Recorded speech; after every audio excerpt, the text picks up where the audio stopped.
Maître Yann, un riche drapier luthérien de Bruxelles, est le seul ami de Rabat. Il vient de temps en temps lui rendre visite à la chaînée adjacente.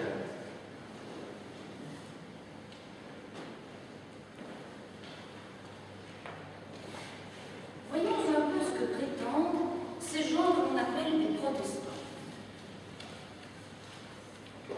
Nous, luthériens, disons que c'est dans la Bible seule que nous trouvons notre règle. Nous voulons la diffuser en langue vulgaire pour que tous aient accès à la lecture des textes sacrés. Nous basant sur ce qui est écrit, nous ne reconnaissons ni la hiérarchie, ni le célibat des prêtres, ni la confession, ni la toute-puissance du pape, ni la sainteté de Marie. Nous dénonçons la vente d'indulgence pour obtenir la promesse d'une place au paradis. Et nous fustigeons l'opulence et le pouvoir absolu du clergé actuel. Quant à l'Eucharistie, nous renions l'idée de sacrifice et de présence matérielle du Christ. Nous voyons plutôt cette cérémonie de partage du pain et du vin comme un mémorial de la dernière scène. Comme l'apôtre Jacques, nous pensons que les bonnes œuvres ne rendent pas un homme pieux, mais l'homme pieux accomplit de bonnes œuvres. Car c'est de la foi, c'est-à-dire de l'attachement de l'âme à Dieu, que vient l'action. Car c'est de la foi, c'est-à-dire de l'attachement de l'âme à Dieu, que vient l'action. Alors, Rabat, que penses-tu de ce manifeste de Martin Luther? Moi, j'y trouve beaucoup de logique et de vérité. Il rejoint Erasme, qui pense que le destin des hommes est entre les mains des hommes. Mais ce manifeste attaque le clergé avec virulence. Ah, Luther voulait réformer l'Église de l'intérieur. Mais depuis que le pape a fait brûler ses écrits, il a répliqué en proclamant une phrase de l'Évangile. Je ne suis pas venu apporter la paix, mais l'épée. Oh. Erasme pense par contre que la violence est toujours inopérante, puisqu'elle arrache le bon grain avec l'ivraie. Il dit que la tranquillité et la paix du monde sont supérieures à la foi. Mais justement, toi qui connais bien Erasme, tu dois savoir qu'il a imprimé une traduction latine avec une édition critique du Nouveau Testament. Je me suis procuré ce livre. Et je sais que Luther prépare une traduction du Nouveau Testament lui aussi, mais en allemand cette fois, une langue que je manie mieux que le latin. Et je prévois de l'acquérir dès qu'il sera imprimé. As-tu perdu la raison, Yann? Cette traduction vulgaire sera aussitôt saisie par l'Inquisition.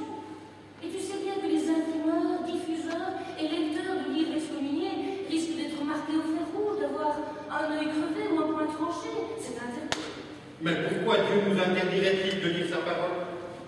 Non, c'est le pape, son représentant sur terre, qui nous en empêche, afin de garder tout le savoir pour lui et ses gens, afin de maintenir en sa seule main le contrôle de nos pensées. Luther prône la liberté du chrétien. C'est d'ailleurs le titre d'un de ses livres que je viens de lire. Il y affirme qu'aucun prince ne peut imposer une croyance à ses sujets. Il ne peut pas s'attaquer à la toute-puissance des princes. Il voudrait que nous soyons tous égaux dans l'Église. Les Saintes Écritures ne faisant pas de différence entre les fidèles. Tous, même le pape, devraient être soumis aux lois des hommes et aux lois de Dieu. Le pape est un homme et non un Dieu. Il peut se tromper. Et les conciles aussi peuvent se tromper. Et il ose dénier la toute-puissance du pape. Parlons d'autre chose. Sais-tu qu'à Anvers, j'ai rencontré d'autres luthériens convaincus. Nous envisageons une rencontre prochainement. Seras-tu des nôtres? Si ce Luther est banni, c'est qu'il risque la peine de mort, voilà ce que j'affirme moi. Et c'est ce que risqueront tous ceux qui défieront l'Église avec lui. On ne s'attaque pas impunément aux bases de cette grande puissance. Tu te crois peut-être d'atteinte jusqu'au jour où le malheur arrive. Je ne veux pas vous voir, toi et les tiens, monter sur ce bûcher qui m'a déjà ravi ma fille. Depuis ce jour maudit, j'ai appris à ne plus prêter le flanc à la moindre interprétation critique de mes actes. Et je t'invite à faire de même. Je t'exhorte à être prudent, mon ami. N'aie crainte, Rabat, n'aie crainte. je serai prudent, je te le promets.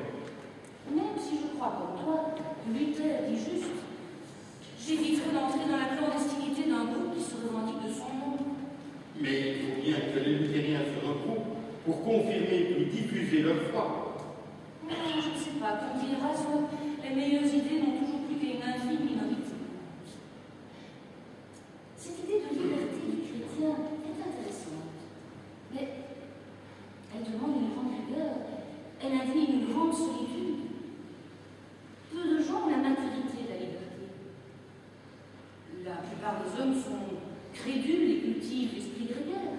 Puisque l'Église les tient sous la menace de l'enfer, ils se rassurent en ressemblant aux autres, en suivant les modes, en obéissant à plus puissant qu'eux. Ils n'ont donc pas d'originalité, pas de hardesse de pensée.